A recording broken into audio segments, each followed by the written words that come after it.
সম্মানিত সংগ্রামী মহাসচিব তিনি বলেছেন আবার চেষ্টা করবেন না সন্ত্রাস সৃষ্টি করার, তাহলে এবার ডবল শিক্ষা দিয়ে দেব।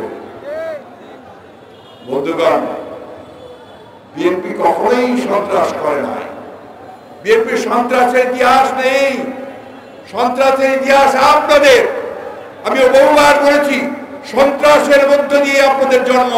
এই আওয়ামী লীগের এই শাসক গোষ্ঠী তারা ক্ষমতায় আসার পর থেকেই অত্যন্ত পরিকল্পিতভাবে তারা জনগণের অধিকারগুলোকে কেড়ে নিয়ে এই দেশে আবারও 1975 সালে তারা যেটা করেছিল, একদলীয় শাসন ব্যবস্থা বাকশাল প্রতিষ্ঠা করেছিল, সেইভাবে আবারও তারা বাকশাল তৈরি করতে চায়, একদল শাসন ব্যবস্থা তৈরি করতে চায় একটি ভিন্ন মোড়কে। সেই মোড়কটা হচ্ছে গণতন্ত্রের মোড়ক। যে জাতি স্বাধীনতার জন্য লড়াই করেছিল, যে জাতি গণতন্ত্রের জন্য লড়াই করেছিল, যে জাতি ভোটের অধিকারের জন্য লড়াই করেছিল, মুক্তির জন্য লড়াই করেছিল, প্রাণ দিয়েছিল, সেই জাতি আজকে তার সমস্ত গণতান্ত্রিক অধিকারগুলো থেকে বঞ্চিত হয়েছে।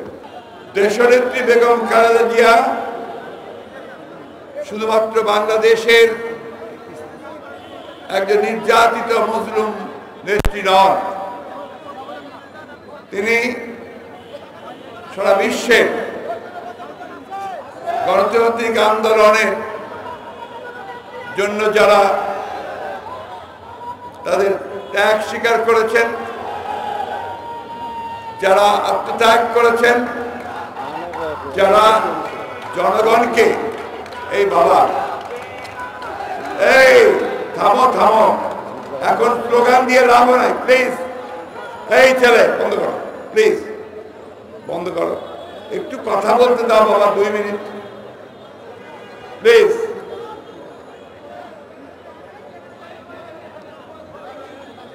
আজকে সারা বিশ্বের মধ্যে এই দেশনেত্রী বেগম খালেদা জিয়া, যিনি তার সারাটা জীবন রাজনীতির গণতন্ত্রের জন্য কাজ করেছেন, কখনো গণতন্ত্র প্রতিষ্ঠার জন্য, কখনো গণতন্ত্রকে ফিরে পাওয়ার জন্য, কখনো গণতন্ত্রকে প্রতিষ্ঠিত করবার জন্য তিনি লড়াই করেছেন, সংগ্রাম করেছেন। যখন থেকে তিনি রাজনীতিতে যোগ দিয়েছেন তখন থেকে আজ পর্যন্ত এখনো তিনি লড়াই করেছেন, সংগ্রাম করে চলেছেন। আজকে আপনারা সবাই জানেন যে এই ভয়াবহ দানবীয় শাসক গোষ্ঠীর প্রতিহিংসার রাজনীতির কারণে আমাদের এই মহিষী নেত্রীকে অন্যায়ভাবে মিথ্যা মামলায় সাজা দিয়ে তাকে আটক করে রাখা হয়েছে। যার সাজা হয়েছিল মাত্র 5 বছর বেআইনিভাবে, তার সাজা উচ্চ আদালতে গিয়ে আবার 10 বছর করা হয়েছে। এবং যে ধরনের মামলায় অন্যান্য সবাই জামিন পেয়ে যায়, যা তার প্রাপ্য, সেই জামিনও তাকে দেওয়া হচ্ছে না। তিনি অত্যন্ত অসুস্থ, এত অসুস্থ যে প্রায় তাকে হাসপাতালে নিতে হচ্ছে তার ন্যূনতম চিকিৎসার জন্য। বারবার এই শাসক গোষ্ঠীকে বলা হয়েছে যে তার যে চিকিৎসা, তার এই উন্নত চিকিৎসার জন্য তাকে বিদেশে যেতে দেওয়া হোক চিকিৎসার জন্য। বিদেশ থেকে আন্তর্জাতিক নেতৃবর্গ তাকে আহ্বান জানিয়েছে, কিন্তু তারা সেই কথা শুনছে না। কারণ তাদের উদ্দেশ্য একটাই, যে দেশনেত্রী বেগম খালেদা জিয়া মুক্তি হন, তাহলে তাদের যে শাসন, তাদের যে তাকতে তাউস, তাদের যে মসনদ, সেই মসনদ টিকে থাকবে না, জনগণের উত্তাল তরঙ্গের মধ্যে তা ভেসে যাবে। বন্ধুগণ, আটক করে রাখা হয়েছে সেই সমস্ত তরুণ নেতাদেরকে যারা গণতন্ত্রের জন্য সংগ্রাম করে চলেছে দীর্ঘকাল ধরে। প্রায় 18 বছর ধরে আটক করে রাখা হয়েছে বিএনপির বেশ কিছু নেতাকে, যাদেরকে অন্যায়ভাবে মিথ্যা মামলা তৈরি করে তাদেরকে মৃত্যুদণ্ড পর্যন্ত দেওয়া হয়েছে। এই সরকারের নির্যাতনের অন্যতম হাতিয়ার হচ্ছে এই বিচার ব্যবস্থাকে দলীয়করণ করার মধ্য দিয়ে। আমাদের একজন এমপি হাবিব, তাকে যাবজ্জীবন কারাদণ্ড দেওয়া হয়েছে সেই 20 বছর আগে কোন একটা ঘটনার কারণে তাকে 20 বছর সাজা দেওয়া, আজীবন সাজা দেওয়া হয়েছে। ঈশ্বরদীতে 9 জনকে মৃত্যুদণ্ড দেওয়া হয়েছে একই ধরনের মামলায়। এই সরকার টিকেই আছে শুধুমাত্র এই সমস্ত মিথ্যা মামলা করে। একটা আদালতকে তারা ব্যবহার করতে চায় তাদের নির্যাতনের হাতিয়ার হিসেবে, উইপনাইজ করতেছে তারা, সেইভাবে তো ব্যবহার করে তারা আজকে এই শাসন ব্যবস্থায় টিকে থাকতে চায়। আপনারা দেখেছেন ইতিমধ্যে এই রাষ্ট্রযন্ত্রকে ব্যবহার করে কিভাবে জনগণের ন্যায় সঙ্গত যে দাবি, একটা গণতান্ত্রিক ব্যবস্থার ন্যূনতম অধিকার, ভোট দেওয়ার অধিকার, সেই ভোট দেওয়ার অধিকারের জন্য যে আন্দোলন, সেই আন্দোলনকে তারা কিভাবে নিদারুণভাবে এইভাবে গত 28 অক্টোবর আপনাদের মনে থাকার কথা, এইখানে কিভাবে তারা পণ্ড করে দিয়েছে, পুরোপুরিভাবে পণ্ড করে দিয়ে সে আন্দোলনকে তারা দমিয়ে রাখার চেষ্টা করেছে। একটা কথা তাদেরকে বারবার মনে করিয়ে দিয়েছি, আবারও মনে করিয়ে দিতে চাই যে নির্যাতন করে, দমন করে, গুম করে, খুন করে, হত্যা করে, বিনা বিচারে হত্যা করে কখনোই এই গণতন্ত্রের আন্দোলন, স্বাধিকারের যে আন্দোলন, মুক্তির যে আন্দোলন, সেই আন্দোলনকে স্থগিত করা যাবে না। অতীতেও যায়নি, এখনো যাবে না। বন্ধুগণ, আজকে যুব দলের সবাই, এখানে যারা উপস্থিত আছেন সবাই যুবক। আমরা যখন যুবক ছিলাম, ছাত্র ছিলাম, তরুণ ছিলাম, আমরা দেশের স্বাধীনতার জন্য সংগ্রাম করেছি, লড়াই করেছি। আমরা সেই স্বাধীনতাকে রক্তের বিনিময়ে আমরা অর্জন করেছি, বিভিন্ন সময়ে বিভিন্ন আন্দোলন সংগ্রামের মধ্য দিয়ে, এবং শেষ পর্যন্ত একটা লড়াইয়ের মধ্য দিয়ে দেশ আমরা স্বাধীন করেছি।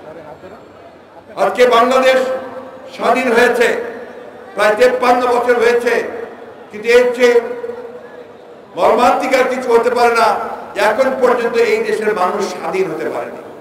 তাদের ন্যূনতম যে অধিকার, একজন নাগরিক হিসাবে সেই ভোটের অধিকার থেকে তারা বঞ্চিত।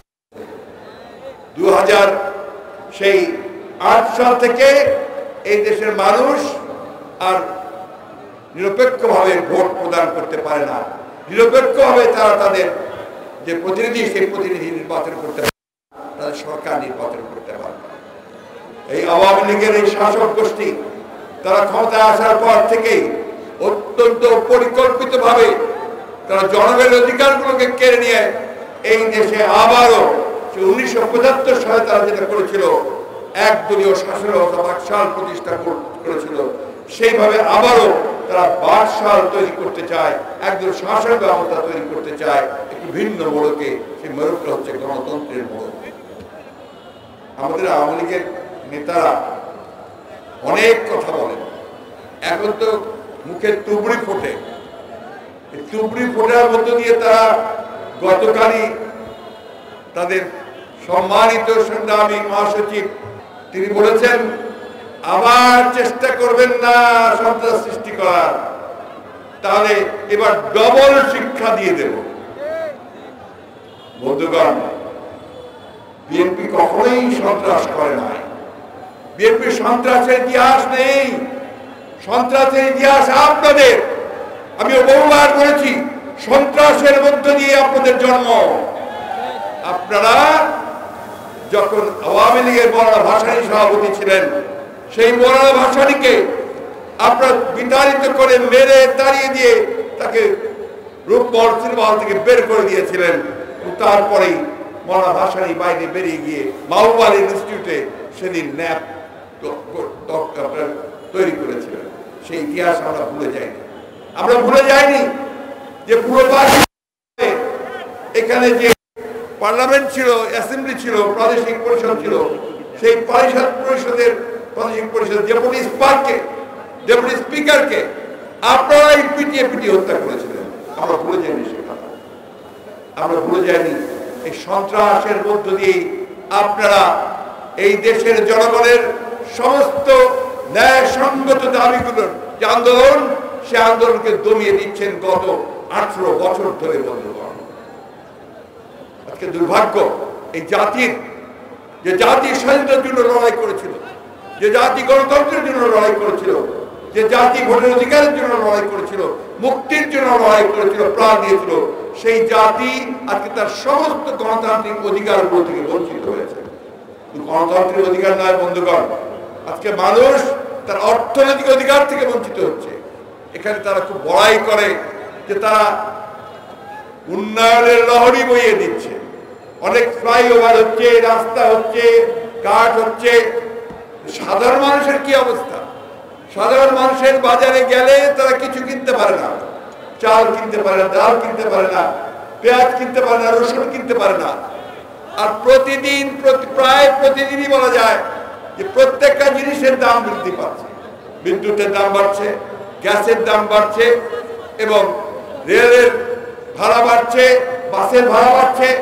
এই যে আমাদের রিক্সাওয়ালা ভাইরা যারা দূরে দূরে দাঁড়িয়ে আছেন এখানে, তাদেরকে জিজ্ঞেস করুন তারা আজকে কিভাবে তাদের জীবন সংসার চালাচ্ছে, কিভাবে চালাচ্ছে।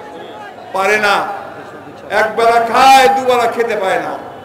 প্রত্যেকটা এবং কি আপনার মধ্যবিত্ত যারা, তারাও তাদের খাওয়ার মেনু চেঞ্জ করে ফেলেছে বন্ধুগণ, করে আজকে সামান্য খাওয়া খেয়ে থাকে। অনেকে ফিরে চলে যাচ্ছে গ্রামের বাড়িতে, সেখানে গিয়ে জীবনযাপন করার চেষ্টা করছে। ঢাকা শহরে তারা থাকতে পারছে না, কুড়িয়ে উঠতে পারছে না। বন্ধুগণ, ব্যাংক লুটপাট করে শেষ করে দিয়েছে। ব্যাংকের নতুন নতুন আইন করছে, যারা ঋণ খেলাপি, যারা ব্যাংক লুটপাট করছে তাদের স্বার্থে। এমনকি বাংলাদেশ ব্যাংক, যেটা নিয়ন্ত্রণ করার কথা কেন্দ্রীয় ব্যাংক, তারাও আজকে একই সঙ্গে যুক্ত হয়েছে। তাদের এই সমস্ত অপকর্ম যেন বাইরে বেরিয়ে না পড়ে, তার জন্য আবার সাংবাদিক ভাইদের সেখানে প্রবেশ নিষিদ্ধ করেছে। কোথায় যাবেন? কোথায় যাবেন?